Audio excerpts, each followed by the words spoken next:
How's it going, everybody? This is the Figuring Out Finance podcast. I'm your host, Chris Rickenbaugh, and we're back with another book review, episode number 9. So today's book review is going to be on a book with what I think is some of the best advice on credit and debt and saving. And the book is Money Honey by Rachel Richards. So this one flies a little bit under the radar if you're into a lot of the other personal finance books like Rich Dad, Poor Dad, some of the Bigger Pockets series. But this is definitely one of the best ones to be able to start with, and it's a little bit more lighthearted and fun that Rachel kind of talks about. And she's been on the Bigger Pockets podcast a couple times to be able to talk about her story going through divorce, and I believe this was before that. So diving into it a little bit here, Rachel, her foundation on money, it's to create a budget so you know where you stand today. It's how to double your income and have your expenses, and where to put your savings to get the highest rate of return. So that's her foundation on money. It's the budget, doubling income, where are your expenses going, and then how to structure your savings to get a high rate of return, which she has great advice on a little bit later in the episode today. Then she goes into debt, how to lower your student loan interest rates with consolidation, why credit cards are either your friend or your foe, how mortgages work, how to get a bomb-proof credit score. And that's mainly her going into a little bit more explanation on the debt. So the student loan debt is a problem in this country. So a lot of students are going to college and coming out with tons of student loan debt. And then, just thinking about my own situation, if I was $30,000 in student loan debt and going through 2 different job changes and looking to do my own thing now, it's like, how would I be able to do that? Especially with maybe a couple $100 worth of expenses added on to what I'm already doing. Like, that's going to really, really hurt young adults and just being able to get started coming out of college. So being able to understand those student loans before you sign up for them, maybe you can work a little bit in college, try and pay them off, but there's a lot of different ways to be able to do that. And if you're in that situation, there is consolidation options, which you can read about all in Money Honey. So credit cards are going to be a really big topic when we start talking about debt later in the episode. Mortgages, going through that and being able to understand it. I've personally been through the mortgages, buying my own personal house, and looking to do that on a couple rental properties, hopefully medium-term rentals here soon. So I have a good idea on that I can explain. And then understanding your credit score. So moving on, another topic would be investing. So stocks, mutual funds, and an index fund and what those are. So I'll dive into that a little bit later. And then she finishes out the book talking about taxes and insurance and why tax refunds should not be celebrated, which kind of comes as a big question to some people. It's like, well, what do you mean? I get a couple $1,000s back every year? Yes, but there's a little bit more to the story. So getting started here on debt.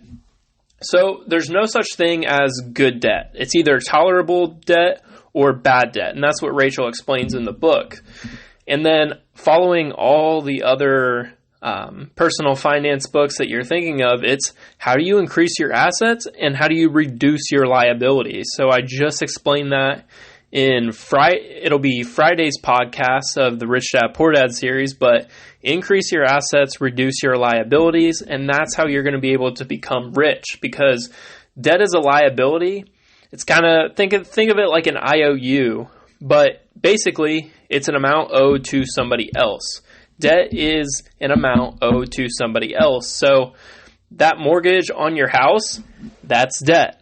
You owe that money to the bank. So the only reason debt turns tolerable is when it's backed by an appreciating asset, like a rental property. So if that So if that debt is giving you a return every single month and putting money into your pocket, that's when it turns into tolerable debt. That's when you start looking at it as an asset. So your personal home is taking money out of your pocket every single month. So that would make it a liability. So another couple examples of bad debt here would be a car loan and credit card debt. So this is where a lot of people struggle right out of the gate because, they've been in college, they've been driving this dumpy car, they want nice things, so the car loan is the easiest one to get into. And you're going to hear a lot of people, my age, like 24, just figuring it out. Here's what we're doing. Let's go buy that brand new car because it's not going to break down. Well, now you're going to have about a $300 payment every single month, adding on to your expenses for a job that's not going to be able to pay those bills. And then you tackle credit card debt on top of it, whether it's that vacation, some of those nicer things in life that you just didn't have in college. Now you're walking out with a couple more $100 every single month. So talking a little bit on credit cards, only use a credit card if you pay the balance in full every single month. They can have a lot of benefits, and that's where the travel hacking begins. But if you're not responsible with a credit card and you're maxing those things out, like some people do, I don't know how, but you have to think of the credit card as a debit card to where the money you have in that account is the only money that you can spend. So thinking about the credit card like a debit card, if you start with that mindset and you can look at your bank account and say, oh, I don't have that money in there, then I can't spend that on the credit card. But once you start to go over that balance, it gets really, really hard to come back from that, and that's where credit card debt starts to take over.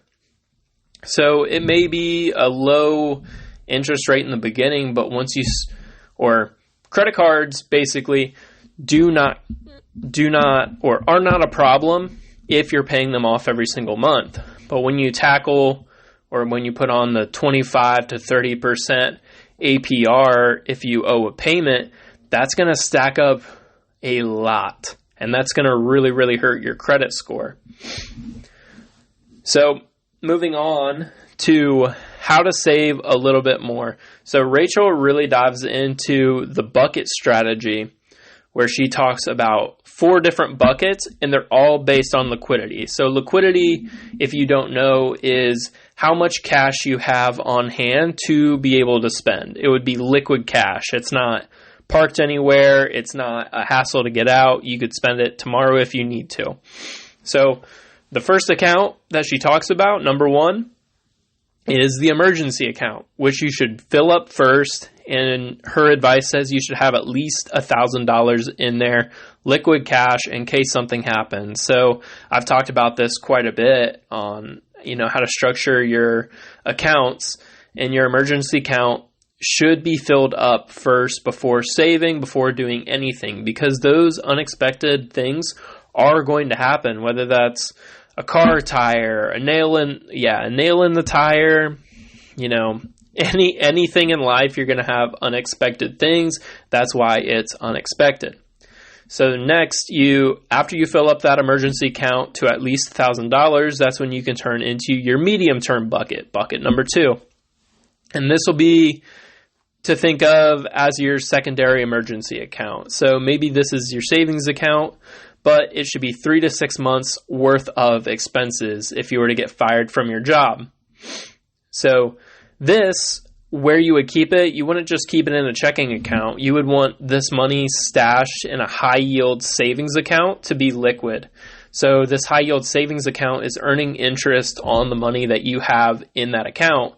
So talking about the high-yield savings, I think in my Amex savings, it's 4.25%, which is pretty high. There's a couple banks out there and a couple different savings accounts that do a little bit better, but that was the one that was for me, especially with the travel hacking stuff that I do.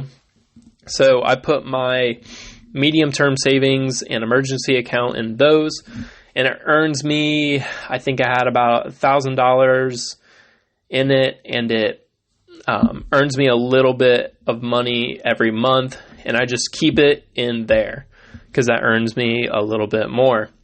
So you want that to be the 3 to 6 months of expenses, and then keep it in a high yield savings account to be liquid, and that's bucket number 2.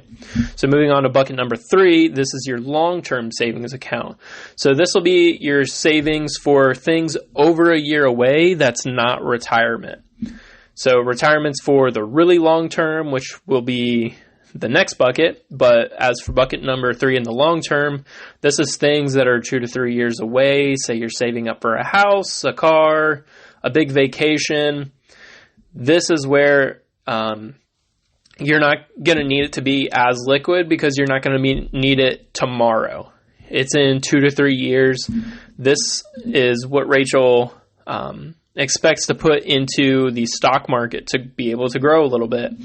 And throughout her book, she's able to dive into that a little bit better than I can explain about, what accounts you're able to put it into. So going back up to the investing side, it's stocks, mutual funds, and an index fund. So knowing the difference between those 3, she's expecting you to put this into index funds, high yield or high cost index funds. I think I said that wrong. But index funds are going to be a mutual fund 100% of the time every 20 years.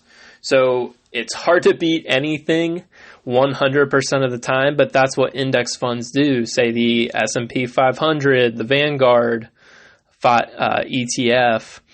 That's what I have my money in, and it's able to grow for you. Now it's going to go up and down with the market. So, but you're not going to have to keep an eye on it like a stock to where if you're trying to trade it, you're trying to look at all these different things about what the stock's doing, what the company's doing, and then an index fund is going to be a lot simpler for you. Where a mutual fund, that is pretty much focused on retirement. You're putting that money in, you're not touching it till you're 65. And that's what I didn't like because it wasn't as liquid. There was no way for me to be able to pull that out. So, but I would definitely use it for a retirement account, just put some money over there every little bit. So the mutual funds I wouldn't think of as investing. For me, that would be a little bit more of the retirement accounts to where my active income in my real estate and the businesses, that's going to be a little bit more active, and I would want that to be more liquid and not tied up in a mutual fund. So moving on to the retirement bucket number 4, this is where your retirement plan is going to be. So it's going to be in your Roth IRA or your 401k or another retirement account. That's where I would probably put mutual fund in there as well because that's not active. Because a mutual fund, if you don't know, it's where one investor pools a bunch of money, say from 20 to 30 people, for example, and they take all of your money and then they go and invest it. So that's what a mutual fund is, and then you're banking on them knowing what they're doing and earning a return for you. So a Roth IRA and a 401k, those are specific retirement accounts, and I'm not going to go super in depth and detail on that because I don't really know all about them. But one of the things is if you don't start saving for retirement right now, you won't ever retire. So where are you putting money into your retirement accounts? You need to be doing that in some way or another. So that pretty much wraps up the bucket strategy. So bucket number 1 is the emergency account. Bucket number 2 is medium term, where it's kind of a secondary 3 to 6 months of expenses. Your long term, which is going to be saving for things over a year away, that's not retirement. And then you're going to have your retirement bucket number 4. So diving back into debt and credit cards. So credit cards can really help you with the travel hacking strategy if you're smart with them, not getting into a lot of credit card debt. But how do mortgages work? So mortgages, say you buy a house for $200,000, you're going to put, let's just use my example first. So I used I used a 3% conventional loan to be able to buy my primary house. So 3% of $200,000 would be $12,000. That doesn't sound right. But yes, so that would be $12,000. Sorry, I can't do math today. So that would be $12,000 that I used to buy a $200,000 house. So the bank that I went to that gave me the loan, they're supplying the $188,000 worth of that loan. So they really own my house. And if you go off of Rachel's explanation of debt is a liability in an amount owed to somebody else. So I owe that money to the bank. So if I stop paying them, I'm really going to find out who owns that house. And it's going to be the bank, because they're going to foreclose on me, and then they're going to kick me out. So pay your mortgage, know who owns it, and know that is a liability unless you're renting it out or finding a way to create money from it that is not just equity in your house. And then how to get a bomb-proof credit score. Some of the best advice that I've heard is pay your credit cards every 2 weeks. So say your credit statement comes at the end of the month, make sure you've paid it on the 15th and the 30th, just every single month, so you don't get into credit card debt. And that's going to keep your credit score really, really high. And eventually I'll do a podcast episode for college students trying to get started on credit, because it's not as difficult as it seems. It's going to be really tough when everybody's coming up to college students saying, hey, sign up for this card, travel for free.